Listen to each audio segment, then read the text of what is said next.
ভয়াবহ রক্ত সংকট মেটাতে প্রতি বছরে ন্যায় এবছরও বুধবার 8ই মে বিশ্ব থ্যালাসেমিয়া দিবসে দিনহাটা সংহতি ময়দানে যৌথ রক্তদান শিবির করল ভারতের ছাত্র ফেডারেশন ও ভারতের গণতান্ত্রিক যুব ফেডারেশনের দিনহাটা লোকাল কমিটি। এই রক্তদান শিবিরের পূর্বে এই সংগঠন দ্বয়ের পক্ষ থেকে 1 মে থেকে 7 মে পর্যন্ত থ্যালাসেমিয়া নিয়ে বিশেষ 1 মে থেকে 7 মে পর্যন্ত চলবে প্রচার অভিযান।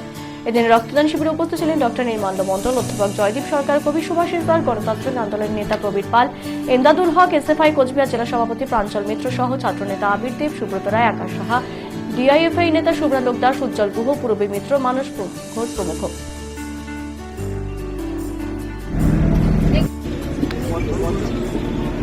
আপনারা জানেন আমরা ভারতের ছাত্র ফেডারেশন এবং ভারতের গণতান্ত্রিক যুব ফেডারেশন প্রতি বছরের মতো এবছর 8ই মে বিশ্ব থ্যালাসেমিয়া দিবসে স্বেচ্ছায় রক্তদান শিবিরের আয়োজন করেছি।